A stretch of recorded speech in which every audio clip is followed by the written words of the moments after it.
Muy buenas a todos nuestros oyentes y televidentes. El día de hoy un nuevo programa de Diálogos con Libertad, el órgano oficial de la APG.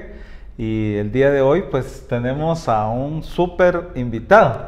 Se trata de Ramiro McDonald, con una gran tradición, una herencia precisamente de su padre, también Ramiro McDonald Blanco, que el día de hoy precisamente nos va a hablar de dos temas súper interesantes, que en primer lugar es un poco sobre el legado de Guatemala Flash, el radioperiódico que hizo historia y sobre todo pues fue una cátedra para muchos de los periodistas radiofónicos en Guatemala.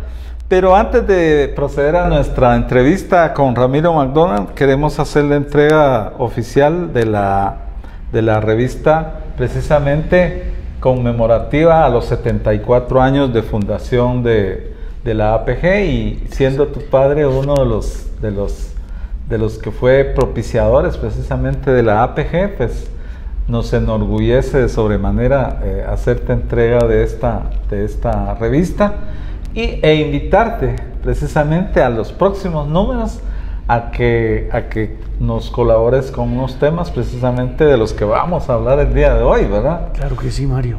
Muchas gracias primero por la invitación. Te agradezco muchísimo. Coincide con el aniversario 75 de Guatemala Flash, 20 de noviembre de 1940 y pico, ahorita se me va la fecha exacta, fue fundado Guatemala Flash, y hoy tú me entregas un excelente ejemplar que resume, me imagino, esa lucha en defensa de la libertad de expresión que toda la vida la APG ha sido la vanguardia, efectivamente. Perfecto. Pues precisamente con ese espíritu, Ramiro, el día de hoy nosotros quisiéramos rememorar precisamente ese esfuerzo que tu padre, y que nuevamente lo continuaste tú, del radioperiódico Guatemala Flash, fundamentalmente porque recientemente supimos que fue el aniversario de tu padre, ¿verdad? Y nosotros dijimos, bueno, vamos a invitar a Ramiro para que precisamente nos hable un poco de la historia de Guatemala Flash. ¿Cómo fue que tu padre empezó toda esa gran aventura radiofónica? Muchas gracias, Mario, por la pregunta, porque me permite decir dos cosas. Primero, originalmente el concepto del nombre de Guatemala Flash fue de un señor periodista que se llamaba Carlos de León Paz. Él creó el concepto, aunque posteriormente otras personas lo desarrollaron, pero el concepto del nombre Guatemala Flash surge un 20 de noviembre, en que era necesario porque se acababa de abrir la parte radioeléctrica después de la Revolución del 44. En el 46, que es el origen, el 20 de noviembre del 46, el tercer noticiero formalmente que se funda es Guatemala Flash. El primero, como todos sabemos, es Diario del Aire, de Miguel Ángel Asturias. El segundo es un noticiero que se llama de Aragón Castelán, no recuerdo el nombre ahorita, pero de un gran periodista, Aragón Castelán. Y el tercero, Guatemala Flash. Después hay un noticiero muy interesante que se llamaba Noticiero Continental, de un personaje extraordinario muy conocido en Guatemala, que era el chino Luna Molina, que hacía noticias cómicas muy agradables, y que estaba casado con una personalidad del teatro en Guatemala.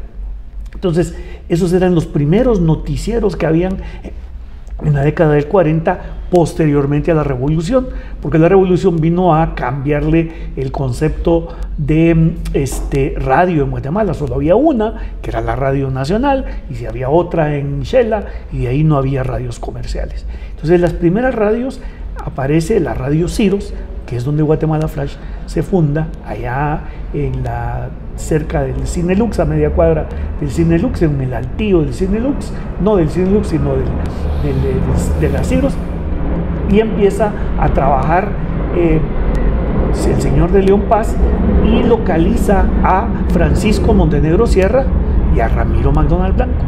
Y entonces los mira que son inquietos, que están trabajando y estudiando comercio, y los llama y les dice: intégrense al radio periódico. Y a los primeros 6 meses el señor ya no aguantaba con la carta de venta, porque pues obviamente había que cobrar y había que facturar y ya les estaba debiendo todo el sueldo durante los primeros 6 meses del año a McDonald's Blanco y a Montenegro Sierra. Y entonces ellos le dicen: miren, entréguenos el noticiero, nosotros lo veamos adelante, porque usted la verdad no puede con él. No puede por la facturación, no puede porque no le queda tiempo, y ellos asumen la dirección del noticiero. Y de ahí viene esa amistad tan hermosa y muy interesante, porque don Francisco Montenegro Sierra era una personalidad excepcional, muy querida por Guatemala. Tan es así que iba a ser alcalde de la capital. Claro, eso te iba a decir yo. Y Ramiro, digamos, aparte de las CIROS, después el radioperiódico migró hacia otras emisoras, ¿no? Varias radios, tuvo sus épocas.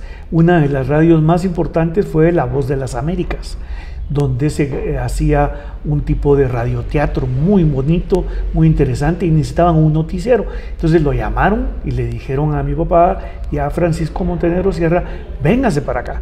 Y ellos se fueron a La Voz de las Américas y después a la radio 1210, donde fue un excepcional movimiento radiofónico muy creativo, porque el dueño de esta radio venía de México y había hecho radio en México. Entonces traía inquietudes, cosas nuevas, interesantes, programas, y necesitaban un noticiero que quisiera, como quien dice,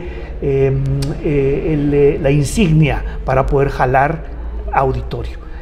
Posteriormente a esas 2 o 3 radios se pasa a Radio Fabulosa, que es no Emisoras Unidas todavía, solo Radio Fabulosa, claro, que es de don Francisco Maza Castellanos, que crean todo un concepto de radio informativa, tanto de noticias con Guatemala Flash como con noticias deportivas.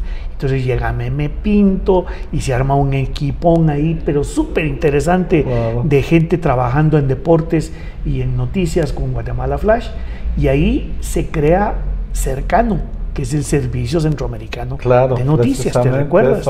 Sí. Que fue el primer intento por integrar informativamente a Centroamérica a través de la radio. Y claro, lo lograron, sí, muy efectiva. De hecho, creo que ese fue un proyecto que después Televisa lo hizo propio, pero sí, ya a nivel de todos los estados en México.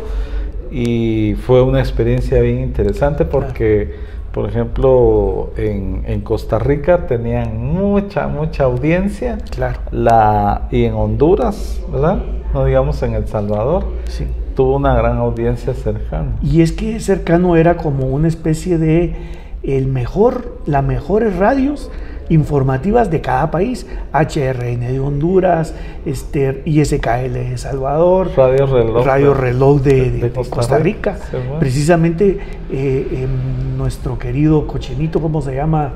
Félix Loarca era el director y acababa de venir de Costa Rica.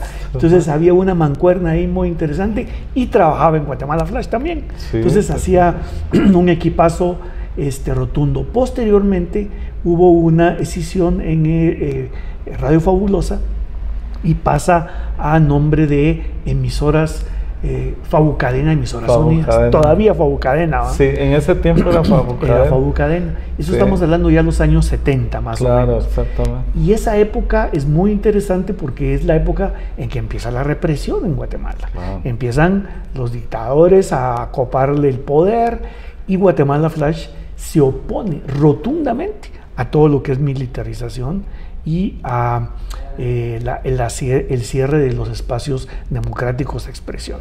Tú te estás considerado como de los periodistas que tiene esa época presente, porque la viviste, claro, igual que yo. Fuimos reporteros en esa época. La sufrimos, sí, la pasamos feo, y fue una época muy interesante porque los noticieros de radio, El Independiente y Guatemala Flash, eran los noticieros más escuchados en Guatemala, y eran como referentes. Lo que decían los noticieros era la realidad de lo que estaba pasando. porque lamentablemente los periódicos se cerraron, los espacios de televisión, que eran muy pocos también, Sí. y los únicos que nos atrevíamos a decir lo que estaba pasando en este país éramos los noticieros de radio, tal vez porque no quedaba impreso. No, pues, Esa era la y pura obviamente había una, digamos, la cultura radiofónica también estaba permeando en la sociedad guatemalteca y obviamente el rating, el medio masivo por excelencia, pues en ese momento era la radio. Sí. Y obviamente posterior a ello, pues vino a desplazarlo la televisión, pero la radio siempre ha mantenido su audiencia. Un poco para nuestros oyentes y nuestros televidentes, rememorar esas voces tan excepcionales que Guatemala Flash tuvo, ¿no? Quisiera empezar por varios de los grandes locutores que Guatemala Flash tuvo. Carlos Bogmiaos. Qué voz más bien atinada, qué pronunciación, qué énfasis de las noticias, ¿verdad? Claro, sí, sí. Con esa gran calidad, con una voz delgada, porque él no era de esas voz ronca. No. Posteriormente, Choco Méndez Cepeda, maravilloso. De los 50 años que Guatemala Flash estuvo dentro de la familia, él tuvo 25. Los últimos 25 años, Adolfo Méndez Cepeda, a quien me quito el sombrero, esa voz característica de los mejores locutores de Centroamérica. Claro.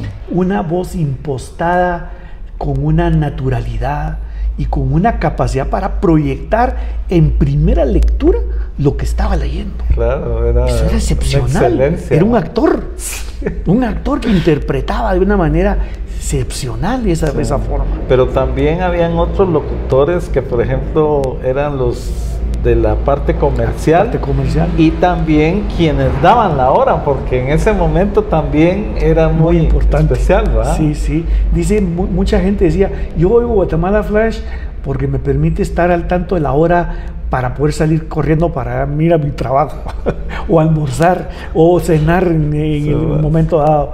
Pero esos grandes locutores, que algunos todavía viven, otros han fallecido, porque ya es gente de arriba de 80 años los que ya fallecieron, 80, 90 incluso. El señor Isepi, por ejemplo, que era un locutor con una voz de esas de barítono, porque él cantaba en las iglesias. Y entonces en el día hacía locución de los anuncios de Guatemala Flash.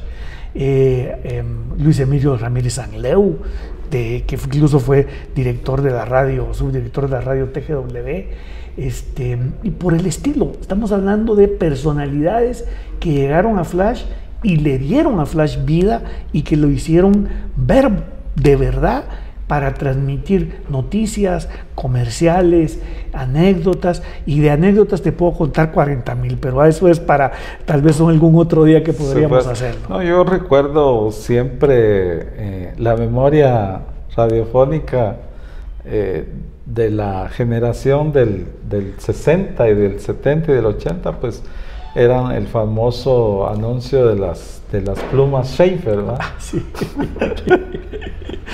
que remataba con Pax, ¿verdad? P-A-X, Sí, en la novena calle. En la novena calle, ¿verdad? Sí. Pues Ramiro, de sobremanera es tan especial el hecho de que estemos rememorando el periodismo radiofónico. ¿Cómo ves tú ahora el periodismo radiofónico comparado con esa época, Ramiro? Alicaído, sí, totalmente. Imagínate, una de las cosas esenciales de los noticieros de radio que tenía la característica, el sello, el que marcaba, era el editorial, y desapareció de la escena.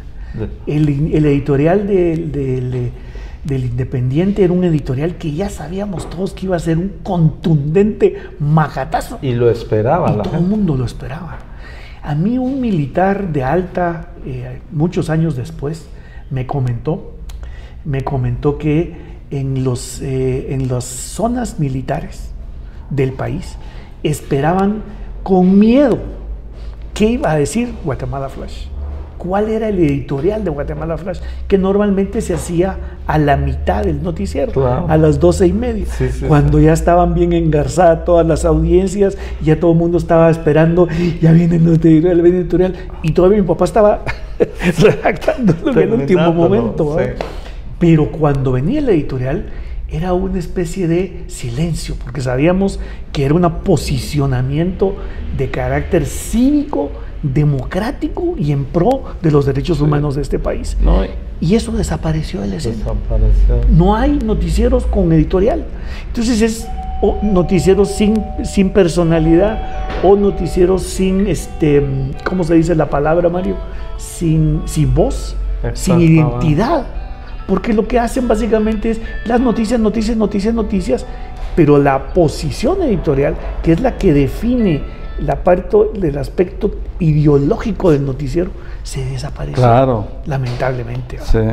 Ese es uno de los problemas que yo siempre he pensado que perdimos con la radio. La radio perdió esa gran capacidad de posicionar su opinión, que era importante. Yo me recuerdo, los editoriales del Independiente eran groseros. Claro. Cada cosa que decía, y también los locutores del Independiente, extraordinarios, ¿verdad?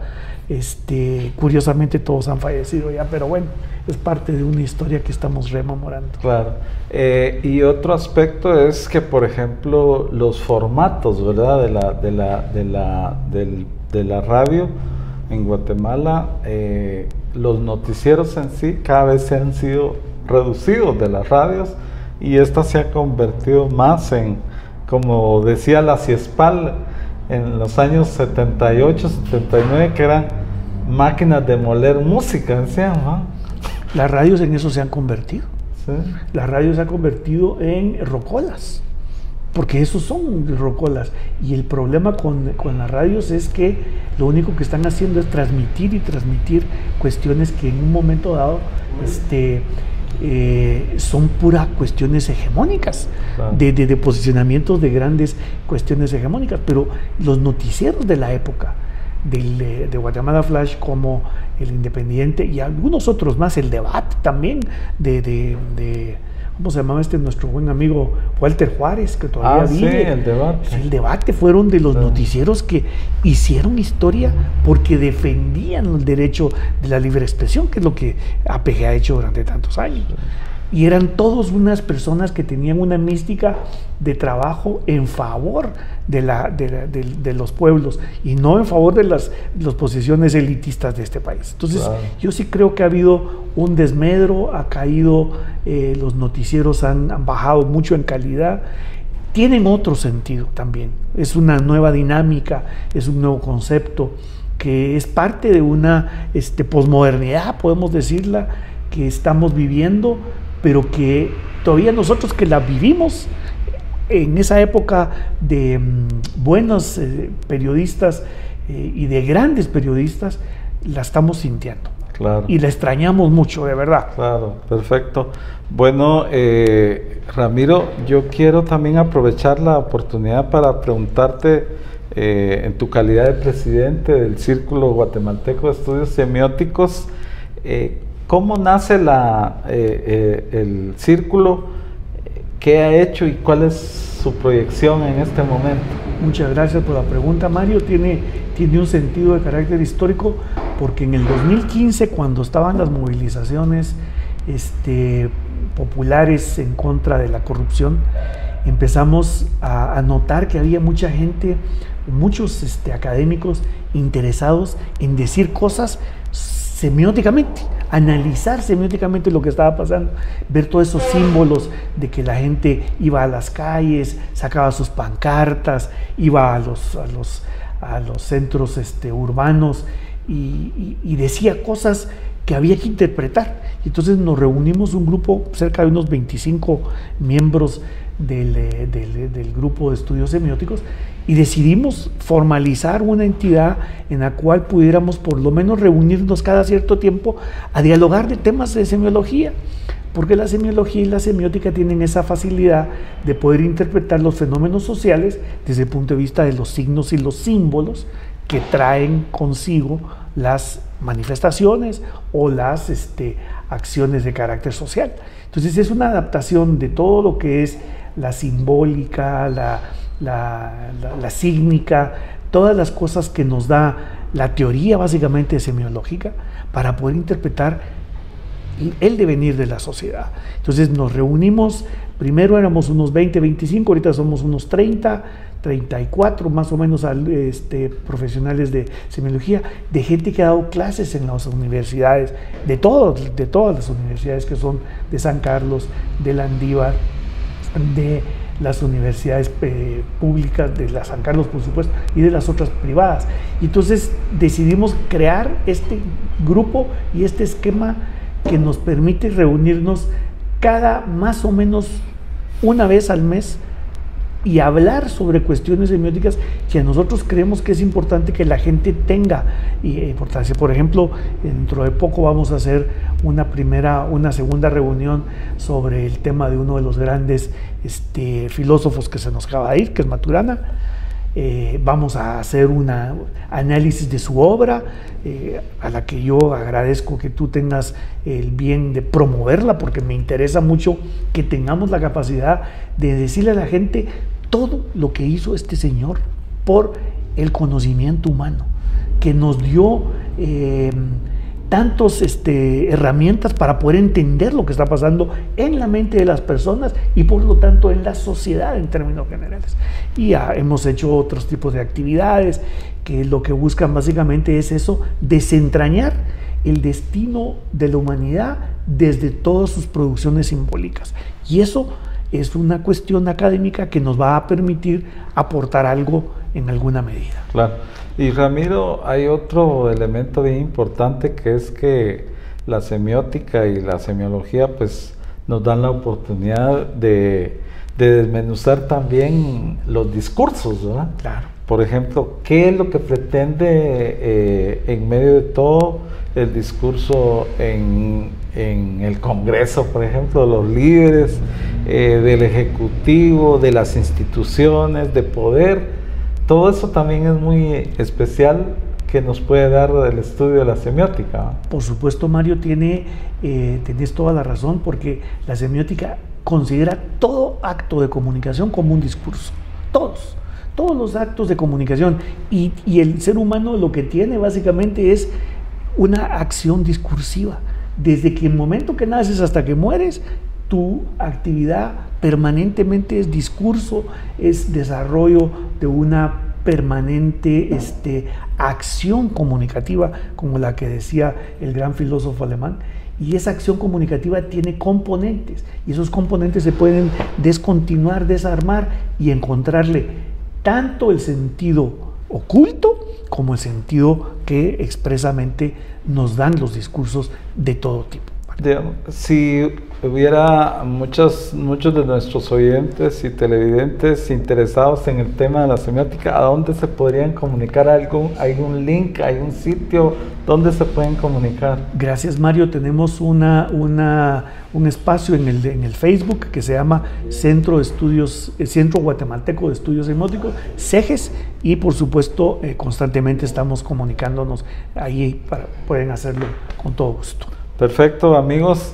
Entonces estamos, como bien lo dijo Ramiro, conectados a través de Facebook y de las demás redes también, ¿va? Y todos los que estén con el interés de conocer más acerca del Círculo Guatemalteco de Estudios Semióticos, pues se pueden comunicar directamente a través de la página de Facebook del CEGES. Una última intervención, Ramiro, un mensaje a los periodistas, a los nuevos periodistas que están en el ambiente. ¿Qué debemos de exigirle y qué se deben de exigir ellos? Mario, rigor, mucho rigor. Hay que ser muy rigurosos con las notas, con los datos, confrontar, ampliar opiniones, no quedarse satisfecho con la primera versión, nunca quedarse con la pregunta, el por qué de las cosas. Y cuando descubrimos esa palabra por qué, vamos a empezar a encontrar la posibilidad de descubrir qué hay detrás de todos los discursos que hablan los funcionarios, y las cosas que pasan en la vida diaria, porque también eso es discurso, ¿verdad? Claro, perfecto. Te agradecemos, Ramiro, tu presencia el día de hoy y seguimos en nuestro programa Diálogos con Libertad.